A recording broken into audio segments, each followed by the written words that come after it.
नमस्कार दोस्तों, मैं उम्मीद करता हूँ कि आप सभी तक मेरी आवाज़ पहुँच रही होगी और चलिए शुरुआत करते हैं आज के सेशन की और देखते हैं कि आज के सेशन में हम लोग का जो तुगलक सैयद लोदी वाला जो लेक्चर है, वो किस तरीके से क्या होने वाला है, ठीक है ना? तो वो हम लोग करेंगे और उसके ऊपर हम लोग बातचीत भी करेंगे। तो लेट्स स्टार्ट तुगलक सैयद लोदी और आज हम लोग कोशिश करेंगे कि इनके फैक्ट पढ़ करके इनको समाप्त किया जाए, हैं? और उसके बाद फिर आगे बढ़ा जाए तो ज़्यादा अच्छा रहेगा, ताकि आपका ये हो जाए कि भैया कम से कम आज सल्तनत काल वाली जो चीज़ है, जो हम लोग को नंबर दिला सकती है, वो आज समाप्त हो, चीज़ें समाप्त की तरफ बढ़ें और हम लोग सीख भी लें। तो लेट्स स्टार्ट, लेकिन उससे पहले एक्चुअली आप लोग कहेंगे सर आप कहाँ हैं? देखो हम यहाँ हैं। ये बोर्ड रीस्टार्ट मांग रहा है, तो इसीलिए अभी ऑन करने का कोई फायदा नहीं हुआ। मैं रीस्टार्ट की तरफ बढ़ा हुआ हूँ, समझ रहे हो? ये बोर्ड रीस्टार्ट हैंग हो रहा है। अब अगर हम स्क्रीन पे ना आते तो तुम लोग कहते पता नहीं कहाँ है सर। इसीलिए इसको बन जाओ, इसको हो लेने दो, फिर हम रीस्टार्ट की हम आते हैं, ठीक है ना? अभी देखो ये 0% हुआ, अचानक से ये हैंग हुआ, ये देखो 0%। अभी अचानक से हैंग हुआ, अभी लेगा 1-2 मिनट, तो ठीक है, कोई लेगा 1-2 मिनट तो दिया जाएगा। तब तक के लिए वॉइस को म्यूट कर रहा हूँ मैं और अपने आप को भी 1 आध मिनट दे दो, ठीक?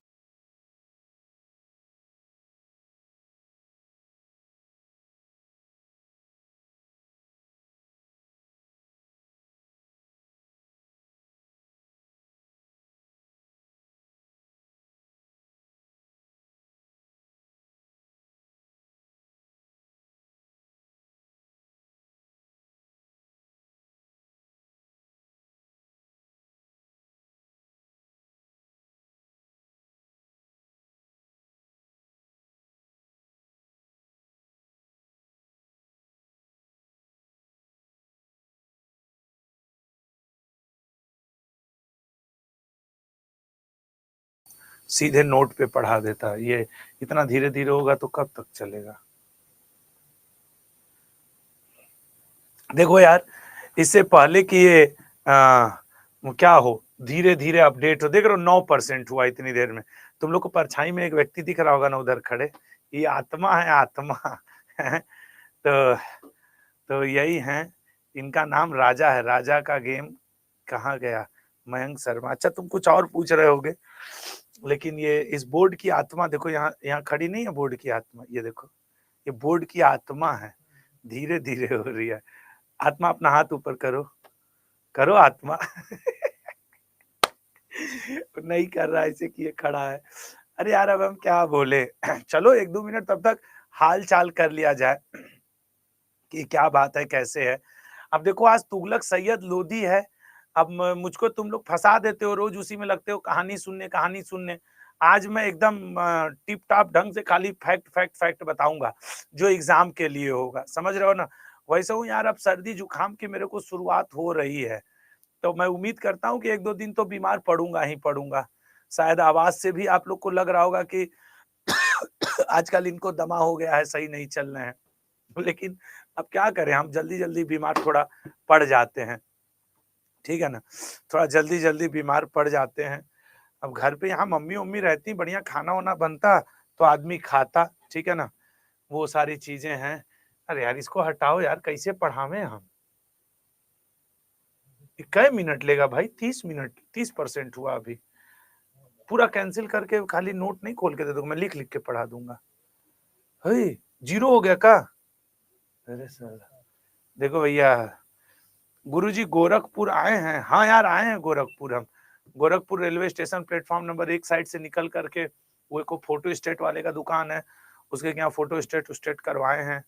सब वहाँ मछली चावल और बाटी चोखा बाहर बेचते रहते हैं, सब पता है हमको। गोरखपुर तो आए ही हैं हम।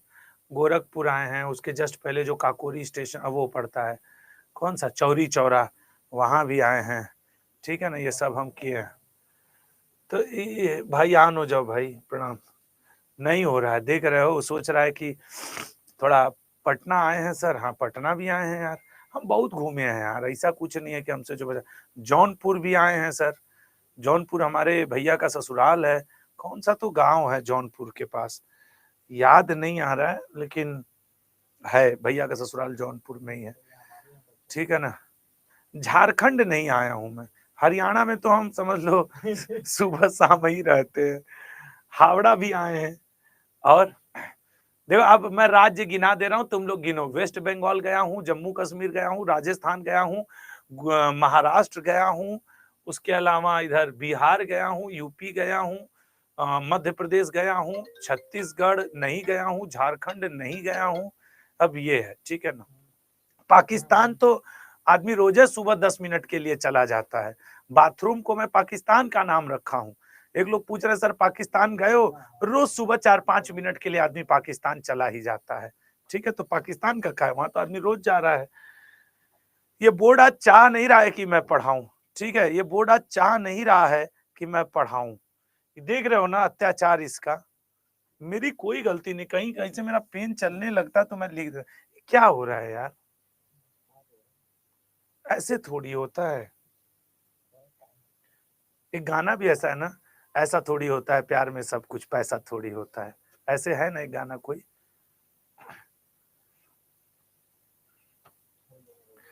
अरे हाँ, उसकी यही वाली लाइन है ना, चाहोगे जिसको भुला दोगे तुम। का है किसका किसका गाना है ये? वो टकले का है ना, जो पूरा ऐसा टकला रहता है।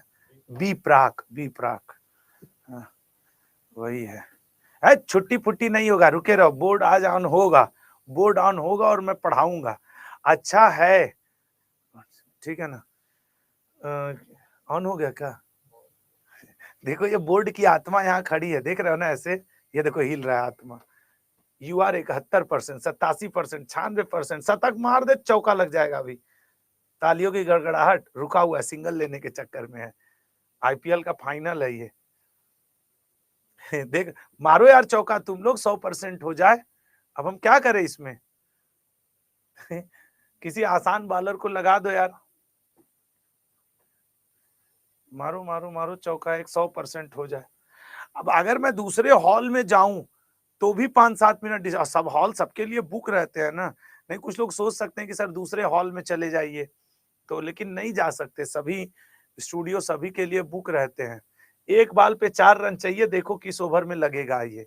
अच्छा है कि मैं ऑन किया हूं, नहीं तुम लोग कहते आशुतोष सर पढ़ाना ही नहीं चाह रहे, आज बेईमानी कर गए ये वो। सिर्फ तुम लोग के चक्कर में, कसम बताऊं जुकाम बुखार में भी नहा करके आया हूं कि एक आध घंटा कम से कम चेतना रहेगी ठीक से तो पढ़ा दूंगा। ये इतना आरामखोरी हो रहा है इस बोर्ड के साथ कि हम क्या बोले। अरे बढ़ जा बे, खींच कुछ मार दे क्या एक मुक्का। गजब स्थिति फंसी है बे राजा। ये मुंबई इंडियन हो गई है।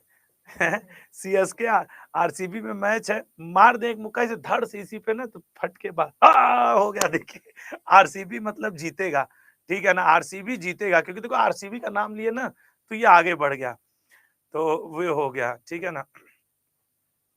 अब का 100 पे रुक के बल्ला उल्ला उठा रहा है का? मैक्सस ऑन हो जा भाई, प्रणाम। ऑन हो, ऑन होते ही कोई प्रयोग नहीं होगा, मैं सीधे लिख लिख के पढ़ाऊंगा, ठीक है ना।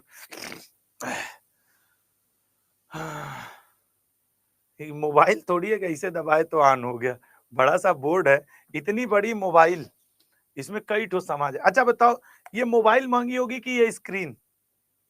बताओ। यही महंगी है यार, सही बता रहा हूँ, ठीक है। स्क्रीन का हाँ, कैमरा वैमरा लेके ये भी 4-5 लाख का पड़ ही जाता है। चलो नोट खोल दो यार, नोट खोल दो। कौन सा ये, कहाँ है ये वाला ना? ओपन करूँ ना? मेरा बोर्ड हैंग हो गया है, लेकिन स्टूडेंट लाइव हैं। खोलो खोलो, 10 मिनट से हम कोशिश कर रहे हैं भाई। डबल तो तुम आगे काहे नहीं कर रहे हो डबल टैप नोट 3 पे?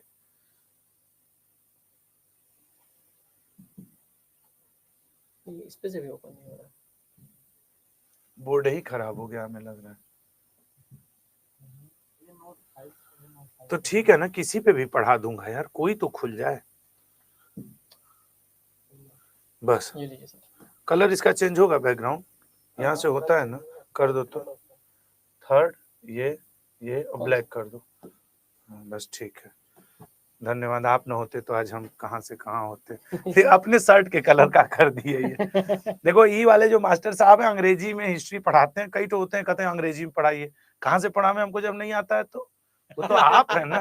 वो तो आप है ना। तो देखो भाई जिनको इंग्लिश में डेप्थ में हिस्ट्री, एक ही सिक्के के दो पहलू हैं, हम हिंदी भाषी हैं, ये द्विभाषी हैं। ठीक है ना। तो आप इनसे भी पढ़ सकते हैं हिस्ट्री। सर भी हिस्ट्री को बहुत डिटेल में पढ़ाते रहते हैं। जियोग्राफी तो इनका एक्स्ट्रा टैलेंट है। चलिए सर धन्यवाद। अब हम थोड़ा तेजी से, अब सोचिए तुगलक सैयद लोधी। चलो तो अब आपकी कमेंट को मैं ऑफ कर रहा हूं और टू द पॉइंट रहते हुए करना पड़ेगा, नहीं तो दोस्तों आप जान रहे हो कि हम लोग का एक लंबा समय किल हो गया है। ठीक है ना, हम लोग का एक लंबा समय किल हो गया है। तो शुरू करें। सब लोग 111 लिखो कि यस सर, आप पूरा कॉन्सेप्ट देते हुए आराम से पढ़ाइए और समय की कोई वो नहीं, एक्स्ट्रा क्लास लगेगा तो लगेगा। ठीक है ना। तो आज हम लोग का जो लेक्चर है वो है तुगलक वंश। आज हम लोग का जो लेक्चर है वो है तुगलक वंश के ऊपर। और सच आज का लेक्चर में तुम लोग को ऐसे पढ़ा सकता हूं कि एक एक पीपीटी में मैं तुम लोग का एक एक वो खत्म कर सकता हूं आसानी से, कि भैया कॉन्सेप्ट के साथ। मैं आपके कमेंट ऑफ कर दिया हूं। ठीक है ना, मैं आपके कमेंट ऑफ कर दिया हूं। चूंकि बोर्ड हैंग हो रहा है तो मैं लिख लिख करके ही पढ़ाऊंगा। और उसके बाद तो चलिए शुरुआत करते हैं तुगलक वंश की। तुगलक वंश जिसने भारत के ऊपर शासन शुरू किया 1320 से। ठीक है ना, 1320 में इसने शासन शुरू किया। और तुगलक वंश का जो फाउंडर था, ठीक है, देखो बोर्ड हैंग हो रहा है ना, तुगलक वंश का जो फाउंडर था वो 1320 से लेकर के 1325 तक करीब शासन किया। ठीक है ना, 1325 तक करीब शासन किया। और उसका नाम हुआ करता था गयासुद्दीन तुगलक। ये देखो बोर्ड की स्थिति, उसका नाम क्या हुआ करता था? गयासुद्दीन तुगलक। ठीक है ना, जिसे आप गाजी मलिक के रूप में भी जानते हैं। ठीक है, गयासुद्दीन तुगलक जिसे आप गाजी मलिक के रूप में भी जानते हैं, 1325।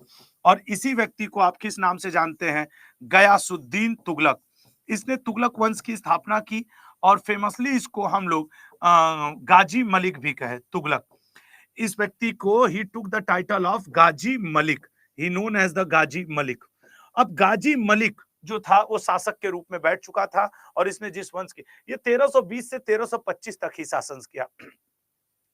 इस व्यक्ति का जो पॉइंट नंबर 1 है वो ये कि एक दिल्ली में सूफी संत थे निजामुद्दीन औलिया। निजामुद्दीन औलिया से इसके गयासुद्दीन तुगलक के मतभेद रहा करते थे। गयासुद्दीन तुगलक एक बार बंगाल साइड आक्रमण किया था, फिर वहां से लौट रहा था, तो इसने और निजामुद्दीन औलिया जो कि दिल्ली में बैठता था उससे संदेश भिजवाया कि निजामुद्दीन औलिया, मैं इससे पहले कि दिल्ली लौट करके आऊं तुम दिल्ली को खाली कर देना, नहीं आके तुम्हारा सर काट दूंगा। तो निजामुद्दीन औलिया ने एक लाइन बोला था गयासुद्दीन तुगलक के लिए, हनूज दिल्ली दूर अस्तु। ठीक है ना, कि दिल्ली अभी दूर है, पहले तुम पहुंच तो जाओ। हनूज दिलही बोला था इन्होंने, दिल्ली नहीं बोला था, दिलही। ठीक है ना, एक्चुअली ये दिलही था, दिलही दूर अस्तु। ये मतलब कि दिल्ली अभी दूर है, तुम अभी पहले पहुंच तो जाओ। और इतिहास गवाह है कि गयासुद्दीन तुगलक दिल्ली पहुंच नहीं पाया था। इसकी सबसे बड़ी उपलब्धि है नहर निर्माण। ये नहर निर्माण कराने वाला प्रथम शासक था। नहर मध्यकाल में नहर निर्माण कराने वाला प्रथम शासक। ठीक है ना, इसने नहर ए बस्त कराने वाला प्रथम मध्यकालीन शासक हुआ करता था। The first ruler who made canal. Sir नहर क्या होता है? कैनल, जो इरिगेशन के लिए, सिंचाई के लिए उपयोग किया जाता है। साथ ही साथ ये गयासुद्दीन तुगलक 1320 में बैठा है, यही दो मेन पॉइंट। उसके बाद 1325 ईस्वी में एक ये युद्ध लड़ करके आ रहा था, जिस युद्ध का नाम था तिरहुत का युद्ध। It is a place name. Tirhut क्या है? जगह का नाम है। तिरहुत युद्ध लौट करके आ रहा था, उसी युद्ध में ये काफी घायल था और इसकी बाद, इसकी कुछ दिनों बाद क्या हो गई? डेथ हो गई। लेकिन डेथ भी कैसे हुई? इसकी डेथ कैसे हुई सर? इसकी डेथ ऐसे हुई, जब ये तिरहुत से युद्ध लड़के आ रहा था तो इसका लड़का, गयासुद्दीन तुगलक का लड़का था मोहम्मद बिन तुगलक, जिसे आप जौना खां या उलूग खां के नाम से भी जानते हो।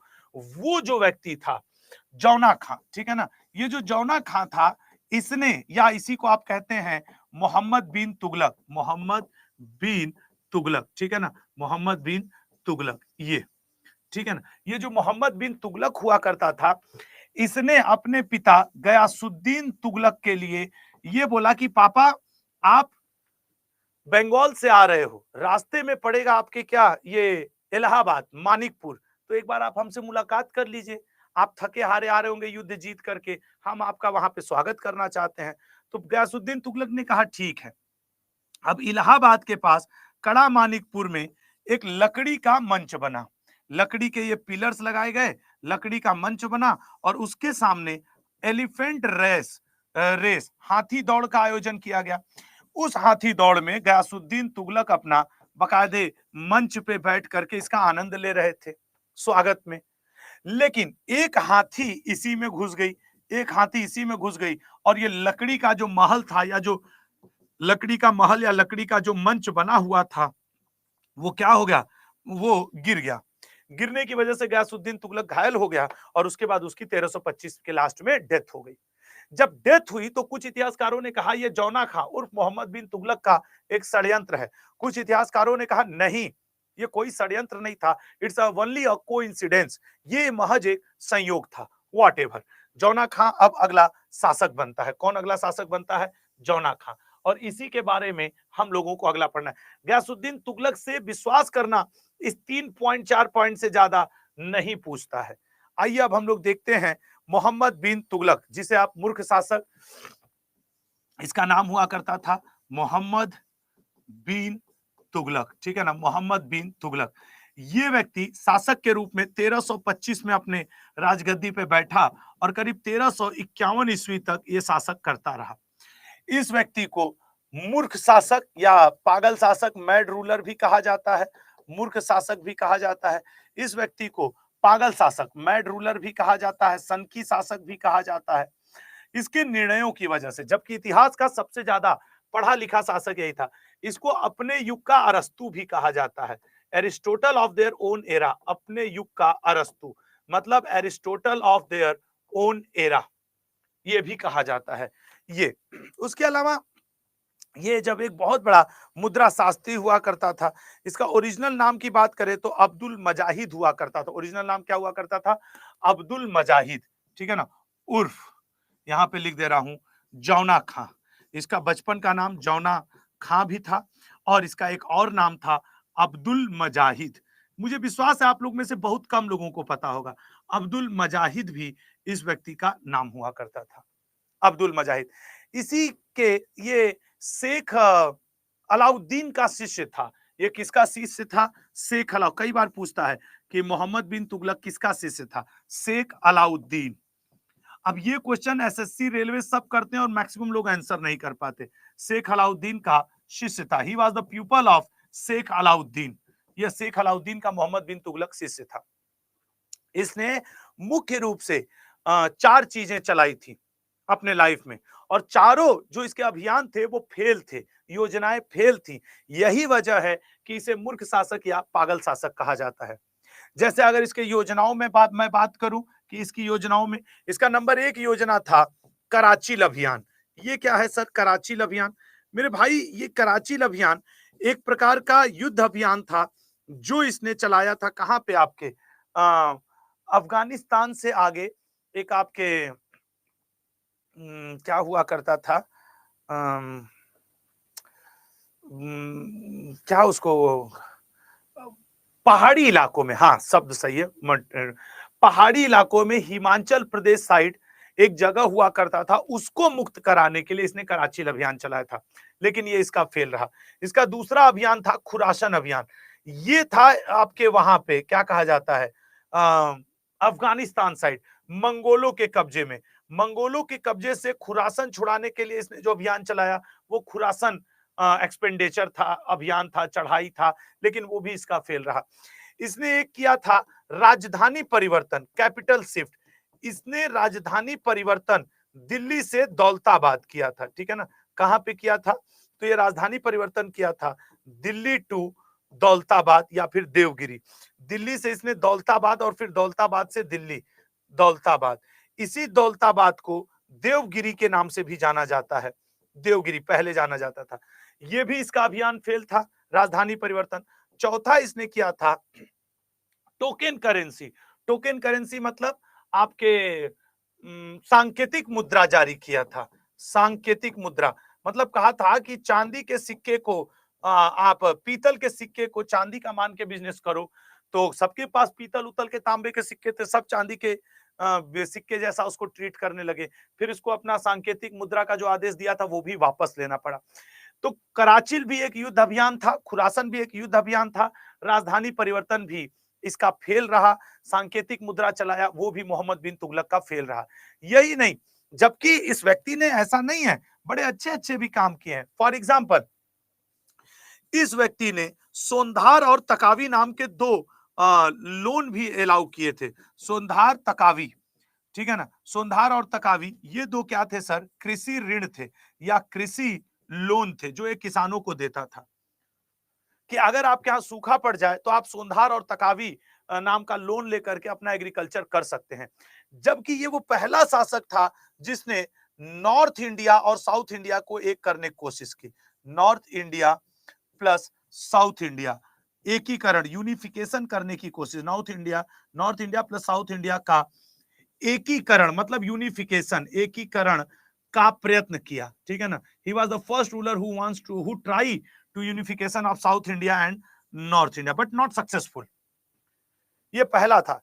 ये ऐसा शासक था जिसको कि मैं आपको बताऊं कि इसने कृषि को भी खूब बढ़ावा दिया था। अब देखो, कृषि के लिए ही सोंधार और तकावी नाम का लोन शुरू किया था ना, ये कृषि के लिए ही शुरू किया था, सोंधार और तकावी, ठीक है ना। कृषि के लिए क्या शुरू किया था? सोनाधार। और अपने कृषि के लिए ही इस व्यक्ति ने एक और चीज शुरू किया था, आमिर कोही नाम से कृषि विभाग की भी स्थापना की थी। क्या किया था? आमिर ए कोही, एक एग्रीकल्चर डिपार्टमेंट की भी इसने स्थापना की थी। It is a agri department, आमिर ए कोही। तो ऐसा नहीं है कि मोहम्मद बिन तुगलक सिर्फ इधर उधर के ही, बहुत अच्छे अच्छे काम किया। ये इसका दुर्भाग्य था कि उस समय इसके अच्छे कामों को वैल्यू नहीं मिली, ठीक है ना। अब सोचो, ये पहला सुल्तान था, he was the first ruler who trying to stop sati प्रथा, ठीक है ना। इसने सती प्रथा, ये कलर नहीं अच्छा दिख रहा है, सती प्रथा रोकने का प्रयत्न किया, ठीक है ना। अगर कभी पूछे कि सल्तनत काल में रोकने का प्रयत्न किया, वह कौन सा शासक था जिसने सती प्रथा रोकने का प्रयत्न किया? तो ये यही व्यक्ति हुआ करता था। अब सोचो कि ये व्यक्ति ऐसा कि 36 ठो काम कर रहा है, लेकिन पगलैनी इसकी ऐसा कि मतलब हर चीज जीवन में फेल, हर चीज जीवन में फेल। अब उसके बावजूद इसको आप क्या कहते थे? अपने युग का अरस्तु, Aristotle of their own era. ये अपने आप में एक बड़ी बात है, समझ रहे हो ना। खैर, हम लोग टॉपिक पे ही रहते हैं। तो इस व्यक्ति का, जिसको हम लोग कह रहे हैं मोहम्मद बिन तुगलक, ठीक है ना, मोहम्मद बिन तुगलक, ये जो व्यक्ति है मोहम्मद बिन तुगलक, इस व्यक्ति को हम लोग कई मायनों में जानते, सोचते और समझते हैं। सर किन किन मायनों में? जैसे कि इसने एक और काम किया था, दोआब एरिया में कर वृद्धि। दोआब में कर वृद्धि मतलब सर, कर मतलब टैक्स मेरे भाई। He increase tax in Doab area. ये दोआब क्या होता है? दो नदी के बीच का क्षेत्र जो काफी फर्टाइल या उपजाऊ होता है, उसे दोआब कहते हैं। इसने दोआब एरिया में कर वृद्धि किया था। उसके अलावा इसी के दरबार में इब्ने बतूता आया था, इब्ने बतूता, जिसने एक बड़ी फेमस किताब लिखी थी, रेहला, ठीक है ना। इसकी फेमस बुक का नाम है रेहला। और इब्ने बतूता कहाँ का था मेरे भाई? मोरक्को, ठीक है ना। इब्ने बतूता कहाँ का था? मोरक्को का था। कभी कभी पूछता है तुगलक वंश के बारे में हमें जानकारी किस किताब से मिलती है? रेहला नामक किताब से मिलती है, ठीक है ना। उसके अलावा ये जो व्यक्ति हुआ करता था, हाँ, नहीं नहीं ठीक है, वहीं पे रख करके चले जाओ। खैर, इब्ने बतूता रेहला नामक किताब लिखा। उसके अलावा मोहम्मद बिन तुगलक ने दो ही निर्माण करवाए, बहुत बड़े बड़े इसने निर्माण नहीं करवाए हैं। जैसे इसने एक शहर बसाया। अगर इसके कंस्ट्रक्शंस को देखा जाए, निर्माण को देखा जाए, तो इसने जहां पनाह नाम का एक शहर बसाया। जहां पनाह, ये शहर इसने दिल्ली में बसाया था, ठीक है ना। जहां पनाह नाम का इसने एक शहर बसाया था जो कि दिल्ली में था, जहां पनाह नाम का। उसके अलावा इसने आदिलबाद का किला, एक किला भी बनवाया था, आदिलबाद का किला, जो कि दिल्ली में था, फोर्ट ऑफ आदिलबाद, ठीक है ना। आदिलबाद का किला भी बनवाया, जो कि मेरे भाई कहां पे था? आपके दिल्ली में ही था। ठीक है ना, आदिलाबाद का किला बनवाया जो कहां पे था, दिल्ली में था। फिर मोहम्मद बिन तुगलक 1325 से तो शासन कर ही रहा था, लगातार शासन करते करते, और एक इसको मतलब उतना सपोर्ट नहीं मिलता था, ठीक है ना, सपोर्ट नहीं मिलता था। इसी व्यक्ति मोहम्मद बिन तुगलक के ही समय मैं आप लोगों को बताऊं मैक्सिमम रिवोल्ट हुए। अगर एक बात ये भी कहें कि सर्वाधिक विद्रोह मतलब मैक्सिमम रिवोल्ट, सर्वाधिक विद्रोह, ठीक है ना, सर्वाधिक विद्रोह किसके समय हुए, तो इसी के समय हुए 36 बार, ठीक है ना, सर्वाधिक विद्रोह हुए 36 बार इसके समय विद्रोह हुए। उसके अलावा इसने होली और शिवरात्रि का त्योहार भी, पहला शासक जिसने होली और शिवरात्र त्योहार भी मनाया। मनाया क्या था, शिवरात्र त्योहार पे ये योगियों से मुलाकात किया था, त्योहार मनाया। अब ऐसा नहीं था कि शिवरात्र के दिन बैठ के पूजा पाठ कर रहा था, उस दिन साधु संतों से मुलाकात किया, प्रणाम वणाम किया, वो ये चीज किया। उसके अलावा आपको बताएं कि मोहम्मद बिन तुगलक अपने इसी के समय दो बड़े प्रमुख नगरों का निर्माण हुआ। एक नगर का नाम था विजयनगर, मोहम्मद बिन तुगलक के ही समय विजयनगर का निर्माण हुआ, और मोहम्मद बिन तुगलक के समय ही बहमनी साम्राज्य का भी निर्माण हुआ। बहमनी साम्राज्य का मोहम्मद बिन ये 1347 में हुआ था, और ये आपके 1333 ईस्वी में इसका निर्माण हुआ था, ठीक है ना, 1333 या 36, उसको थोड़ा सा एक बार आप लोग जरूर चेक कर लेना, 33 या 36, ठीक है ना। मैं ऑब्लिक यहाँ पे इसको ऐसे घेर दे रहा हूँ, प्लीज इसको चेक कर लीजिएगा, मुझे अभी एग्जैक्ट नहीं याद आ रहा है, क्योंकि 33 में अगर ये हुआ था तो 36 में इब्न बतूता आया था, और अगर 36 में इसका निर्माण हुआ था तो 33 में इब्न बतूता आया था। मैं इसमें हल्का सा कंफ्यूज हो गया। विजयनगर का निर्माण हरिहर और बुक्का ने किया था, ठीक है ना, हरिहर और बुक्का ने किया था। इन्होंने विजयनगर के ऊपर जिस वंश की नींव रखी, दैट इज संगम वंश।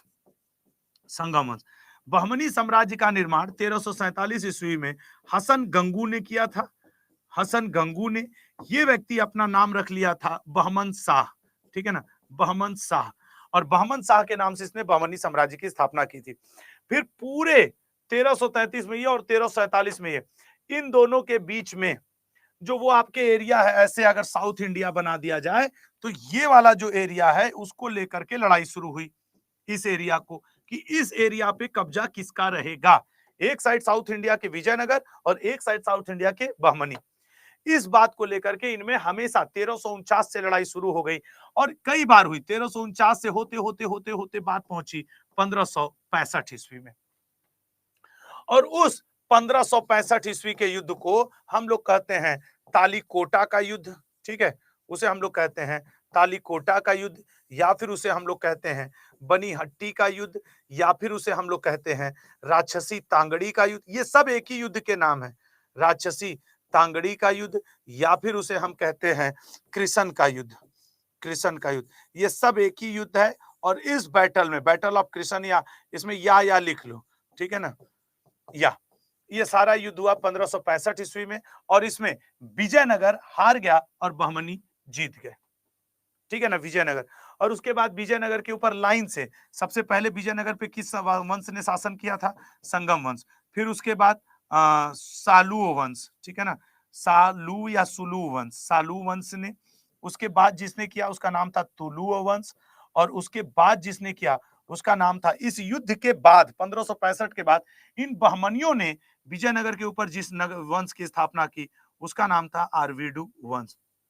जिस समय 1565 में ये युद्ध हुआ था, तुलु वंश का शासन था। तुलु वंश की तरफ से एक व्यक्ति था जिसका नाम था सदाशिव राय, इसने ये युद्ध लड़ा था बहमनियों से, ठीक है ना।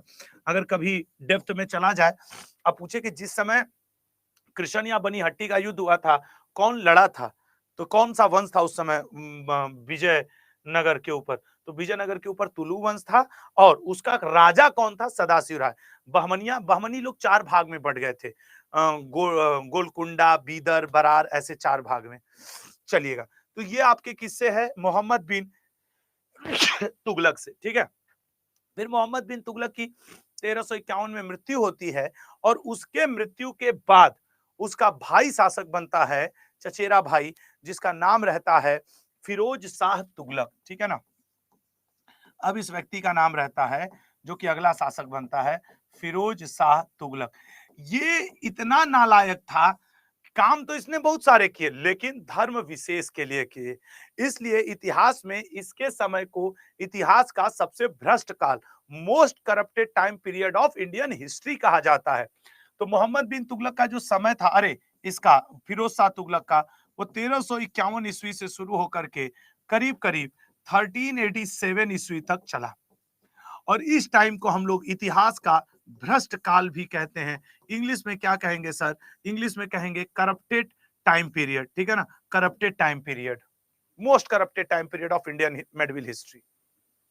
क्यों सर? देखो, पहले तो ये जानो कि ये जो फिरोज शाह तुगलक था, ये फरीदुद्दीन गंज ए सकर का शिष्य था। ये क्वेश्चन सीजीएल में पूछा है, किसका शिष्य था? तो मैं बताऊं आपको, फरीदुद्दीन, ठीक है ना, फरीदुद्दीन गंज है शंकर, इनका शिष्य था, सकर का शिष्य था। कौन? ये आपके फिरोज शाह तुगलक। फिरोज शाह तुगलक इनका शिष्य था। ये हिंदू लोगों को जिम्मी कहकर बुलाता था। फिरोज शाह तुगलक हिंदुओं को जिम्मी, जैसे आप अमेरिकन वगैरह कहते हैं ना, हिंदुओं को जिम्मी कहकर बुलाता था। ये रेलवे में पूछा है कि कौन सा ऐसा शासक है जो हिंदुओं को जिम्मी बुलाता था? तो याद रखना, हिंदुओं को जिम्मी बुलाता था आपके कौन? ये व्यक्ति फिरोज शाह तुगलक। और मैं लिख के दे सकता हूं, आप में से कई लोगों को न ये बात पता रही होगी, न ये बात पता रही होगी, न ये बात पता रही होगी, लेकिन ये सब एग्जाम में आपके 1 नंबर के एमसीक्यू के रूप में प्रीवियस ईयर में पूछे हुए क्वेश्चंस हैं। उसके अलावा आपको बताएं कि इसने सबसे पहले इसको एक और नाम से जाना जाता था। इस व्यक्ति को सल्तनत काल का अकबर कहा जाता था।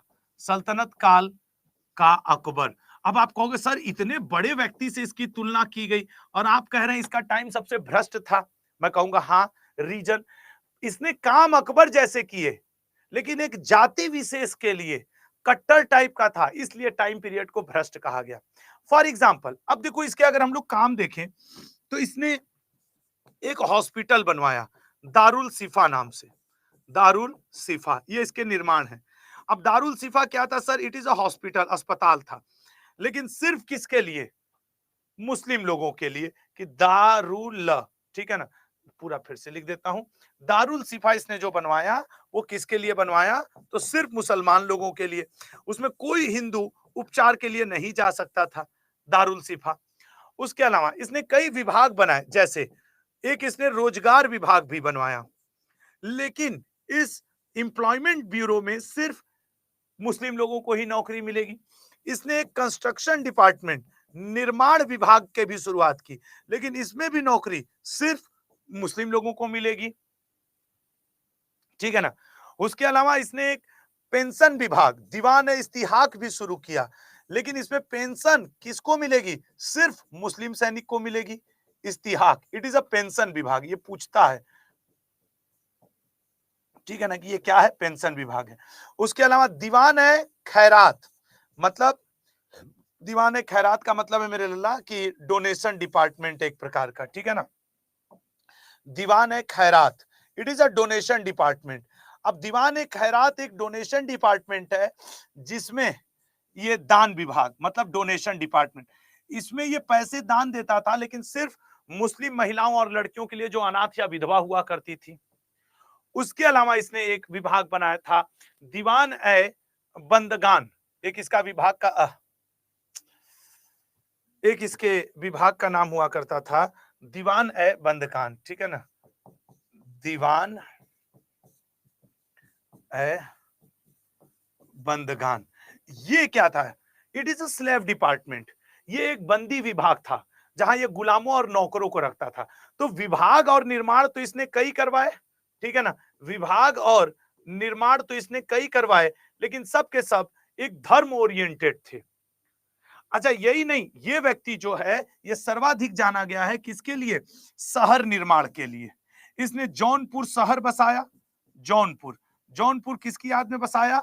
जिसे भारत का सिराज भी कहा जाता था। जौनपुर को सिराज ऑफ इंडिया, क्योंकि उस समय यहां सारे विद्वान रहते थे।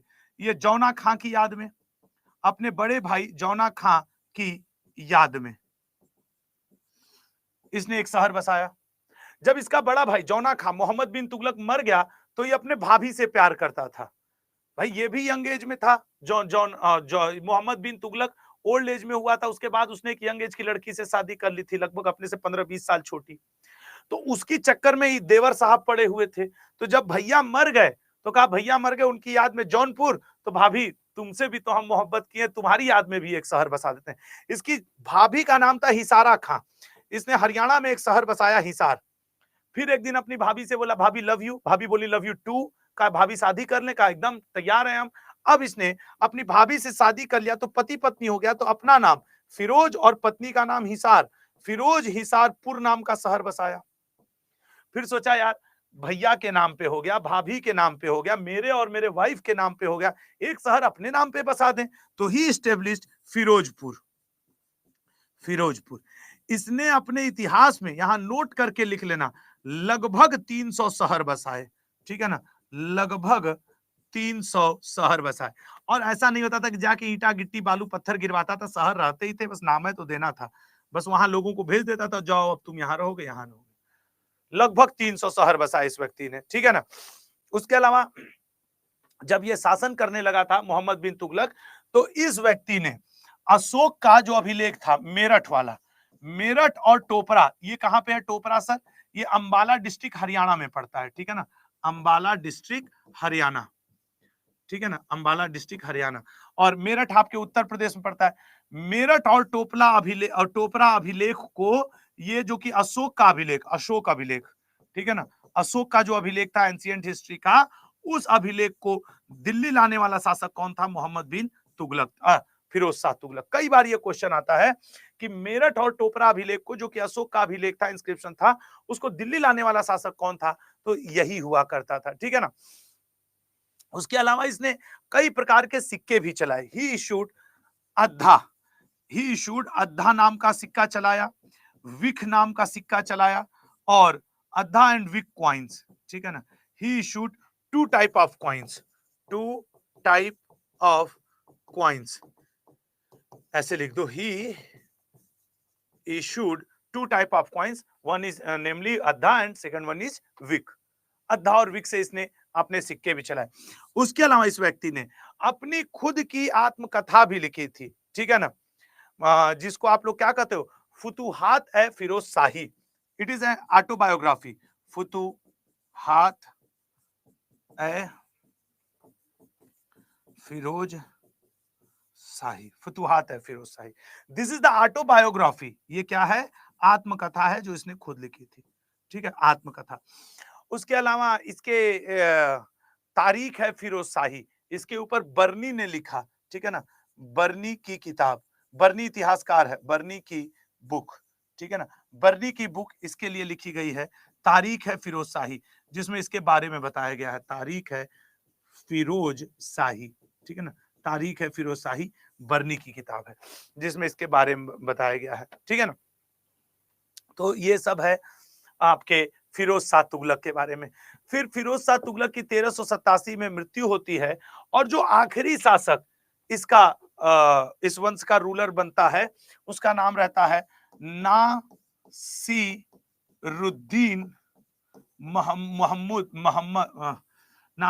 महमूद तुगलक। ठीक है ना, ये फिरोज शाह तुगलक के बाद शासक बनता है। नासिरुद्दीन मोहम्मद तुगलक करीब 1387 में शासक बनता है और 1414 तक शासक बना रहता है। लेकिन इस बीच में जब ये दिल्ली का शासक बना रहता है, एक हमला होता है 1398 ईस्वी में।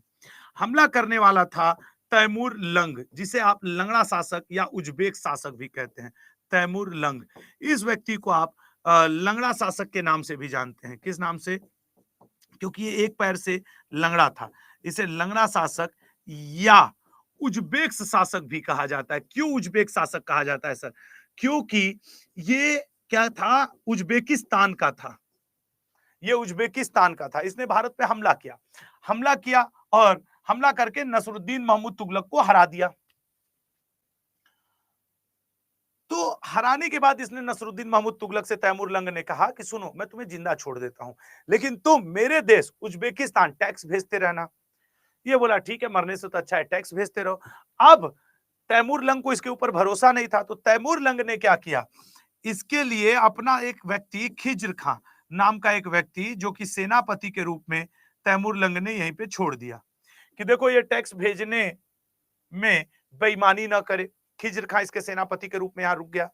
फिर नसरुद्दीन महमूद तुगलक अपना टैक्स भेजता रहा और 1414 में इसकी डेथ हो गई। मतलब हारने के बावजूद शासक बना रहा। क्यों बना रहा हूं, मैंने रीजन आपको बता दिया। फिर स्थिति क्या बनती है, स्थिति ये बनती है कि ये खिज्र खां तैमूर लंग से कहता है हुजूर वो तो मर गया और मैं 1398 से ही भारत में हूं, तो मुझे अब करीब करीब 16 वर्ष का अनुभव हो गया, मुझे अगला शासक बना दो। तो तैमूर लंग कहता है ठीक है। कुछ दिन बाद तैमूर लंग की भी मृत्यु होती है और इसका लड़का शाहरुख खान, तैमूर लंग का लड़का था शाहरुख खान। अभी शाहरुख खान आमिर खान सलमान खान मत समझ लेना, था इसके लड़के का नाम भी शाहरुख खान। शाहरुख खान का कोई कॉपीराइट थोड़ी है भाई कि उन्हीं का नाम रहेगा। तो अब खिज्र खां नया शासक बनता है, कब, 1414 ईस्वी में, और ये अब शासक बना रहता है 1414 ईस्वी में, ठीक है ना। तो आज यहीं पे रोक दें, क्योंकि खिज्र खां ने नए वंश की स्थापना की थी जिसका नाम था आपके क्या कहा जाता है, सैयद वंश और लोधी वंश। हालांकि दोनों ही काफी छोटे हैं, लेकिन अब सोच रहा हूं कि क्यों आप लोग पे प्रेशर डालूं या कुछ भी। अब आप लोग बताइए कि क्या करूं, सैयद और लोधी आज समाप्त कर दूं या इसको रोक दूं आज। हाँ, अभी वैसे समय है और ये सब 5-5 मिनट के हैं। अगर तुम लोग 10-15 मिनट दे दोगे तो ये आज खत्म हो जाएगा। कल से हम लोग मुगल में एंट्री कर जाएंगे। हाँ बताओ, मतलब पढ़ा देते हैं, छोटे छोटे हैं यार, पढ़ा देते हैं, कल मुगल में एंट्री हो जाएगी। अच्छा 1336 है, 10 मिनट रुक जाओ लल्ला, 10 मिनट, इससे ज्यादा क्वेश्चन भी नहीं आता, विश्वास करो मेरा। तुम लोग चेक भी कर लेना, ठीक है ना। आज ही करा देते हैं, कल मुगल से स्टार्ट करेंगे, थोड़ा इंटरेस्टिंग किया जाएगा कल। चलिए मैं आपके कमेंट रोक रहा हूं। और तुगलक के बाद खिज्र खां ने 1414 में एक नए वंश की नींव रखी जिसे हम कहते हैं सैयद वंश। तो अब भारत पे तुगलक वंश खत्म हो चुका था और नींव पड़ चुकी थी सैयद वंश की। सैयद वंश का जो फाउंडर था, सैयद वंश का जो फाउंडर था उसका नाम था खिज्र खां, ठीक है ना, खिज्र खां। और इसने एक उपाधि ली थी, रैयत ए आला। ही कॉल्ड हिमसेल्फ एज रैयत ए आला। और ये 1414 ईस्वी में शासन करना शुरू कर देता है। बहुत कम समय तक खिज्र खां शासन करता है। इससे दो ही क्वेश्चन बनता है कि सैयद वंश का फाउंडर कौन था। एक तो देखो तुमसे ये क्वेश्चन बनेगा और एक क्वेश्चन तुमसे बनेगा कि what is the title, what was the title of Sayyid Khan, रैयत ए आला, ये इसकी टाइटल थी। अब उसके बाद देखो इसके टाइटल के बाद क्या हुआ, रैयत ए आला इसकी टाइटल के बाद क्या हुआ। इसके बाद इसका लड़का शासक बनता है इस वंश में जिसका नाम था, इसके पुत्र का नाम था मुबारक खां, ठीक है ना, मुबारक खां। लेकिन मुबारक खां ने खां टाइटल छोड़ करके शाह की उपाधि ली, शाह की उपाधि ली। जैसे बाप ने ली आपकी उपाधि रैयत आला की, इसने ली शाह की उपाधि। तब इसका नाम क्या हो गया, मुबारक शाह, मुबारक शाह। और मुबारक शाह ने एक शहर की स्थापना की अपने राजा बनने की खुशी में, that is known as the Mubarakabad, ठीक है ना। शहर बसाया मुबारक शाह ने, उस शहर का नाम था मुबारकाबाद, मुबारकाबाद। और इसी मुबारक शाह के दरबार में एक बहुत बड़ा कवि रहा करता था जिसका नाम था याहिया बिन अहमद सरहिंदी, ठीक है ना, याहिया बिन अहमद सरहिंदी। ये कई बार पूछता है, जिसने तारीख है मुबारक शाही नाम की प्रसिद्ध किताब लिखी थी। ये एक कवि था या फिर यूं कह लें एक पोएट इसके दरबार में रहा करता था, दरबारी कवि या कोर्ट पोएट। इंग्लिश में कहोगे कोर्ट पोएट और हिंदी में कहोगे दरबारी कवि, ठीक है। और इसकी लिखी हुई बुक का नाम, इसकी लिखी हुई बुक का नाम था तारीख है मुबारक शाही, तारीख है मुबारक शाही। इस वंश में इतना ही इंपॉर्टेंट है। यह वंश सैयद वंश 1414 से शुरू होकर 1451 तक चला था। और इस वंश का जो लास्ट रूलर था उसका नाम था अलाउद्दीन आलम शाह, जो कि आपके लिए इंपॉर्टेंट बनेगा। और आप बुक खोल करके पढ़ लेना, बुक खोलना और देखना कि क्या मेरे से कोई बात छूटी है। इससे ज्यादा लल्ला ट्रस्ट कर लेना, नहीं पूछता इसमें। मैं 8-10 साल से हिस्ट्री पढ़ा रहा हूं, ठीक है ना। इसका लास्ट रूलर आपसे पूछ सकता है कि who was the last ruler, and the last ruler was, क्या अभी उसका नाम लिए थे, अलाउद्दीन आलम शाह, ठीक है ना, अलाउद्दीन आलम शाह। और इस अलाउद्दीन आलम शाह को किसने मार दिया था सर, एक बाहरी व्यक्ति ने मारा था, और अफगानी व्यक्ति ने मारा था, जिस व्यक्ति का नाम हुआ करता था आपके क्या, वो जो था यार लोदी वंश का संस्थापक बहलोल लोदी। तो अलाउद्दीन आलम शाह को, ये शाह लिखा हुआ र मत सोच लेना, को मारा बहलोल लोदी ने। और जो नेक्स्ट डायनेस्टी शुरू हुई दैट इज लोदी डायनेस्टी। ये भी छोटे से ही है। इनमें पहला तो ये कि ये 1451 से सब शासन शुरू किए और 1526 ईस्वी तक लोदी वंश चला था, टिल जब तक कि आपके कौन नहीं शासक बन गया, बाबर। बहलोल लोदी वंश का जो ये भारत का प्रथम अफगान वंश था, ये कई बार पूछता है, फर्स्ट अफगान डायनेस्टी, प्रथम अफगान वंश ये भारत का हुआ करता था जिसने शासन किया।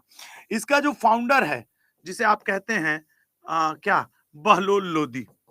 Bahlol Lodi was the founder of Lodi dynasty, Bahlol Lodi. इसने एक ही इंपॉर्टेंट काम किए हैं, ही इशूड बहलोली क्वाइंस, बहलोली, ठीक है ना, बहलोली सिक्का चलवाया, राजा बनने की खुशी में बहलोली सिक्का चलवाया, ये इसका इंपॉर्टेंट काम। एक तो ये फाउंडर था और ये सिक्का चलवाया। उसके बाद इस व्यक्ति से रिलेटेड कुछ नहीं पूछता। बहलोल लोदी के बाद जो अगला इस वंश का फेमस रूलर बना दैट वाज निजाम खां। लेकिन सर इसका नाम निजाम खां थोड़ी था, नहीं, निजाम खां उर्फ सिकंदर लोदी। इसने अपना नाम क्या रखा, सिकंदर लोदी रखा। इसके लड़के का नाम था आपके निजाम खां। एक्चुअली बहलोल लोदी जब भारत आया तो बहलोल लोदी को भारत में एक सोनार की लड़की से प्यार हुआ, सोनार गोल्ड स्मिथ जो सोने चांदी के काम करते हैं, उस लड़की को सिकंदर बहुत फेवरेट था। तो जब इसकी वाइफ को, उस लड़की को बच्चा पैदा हुआ और लव मैरिज में बच्चा पैदा हुआ, तो होता है ना पत्नी का एक दबाव, तो इसका नाम रख दी सिकंदर, और लोधी तो इसका टाइटल था ही। लेकिन जब बड़े होने पे, मतलब कि छोटे पे नाम था निजाम खां और उसको सिकंदर इसकी मां को पसंद था, तो सिकंदर लोधी इसका नाम हो गया बड़े होने पे। बचपन में निजाम खां नाम हुआ करता था। ये सिकंदर लोधी थोड़ा सा इस वंश में काम किया है। इस सिकंदर लोधी की अगर बात करें तो ही एस्टेब्लिश्ड आगरा सिटी, इसने आगरा शहर बसाया, ये सबसे ज्यादा पूछता है, आगरा शहर बसाया इस व्यक्ति ने। दूसरा जो इस व्यक्ति से पूछता है मेरे भाई, वो ये पूछता है कि आपके क्या कहते हैं, ये गुलरुखी नाम से कविताएं लिखा करता था, गुलरुखी शीर्षक से पोयम लिखता था, गुलरुखी कविता लिखता था, हेडिंग रहती थी गुलरुखी, तो गुलरुखी नाम से कविता लिखता था। उसके अलावा लैंड मेजरमेंट के लिए इसने गज ए सिकंदरी नाम से एक, जैसे नहीं बिगहा बिस्वा एकड़ होता है, गज ए सिकंदरी मापन शुरू किया, ठीक है ना, फॉर लैंड मेजरमेंट, गज ए सिकंदरी मापन शुरू किया। इसी का मिनिस्टर था मियां भुआ, मियां भुआ। और इस मियां भुआ द्वारा मोठ मस्जिद का निर्माण करवाया।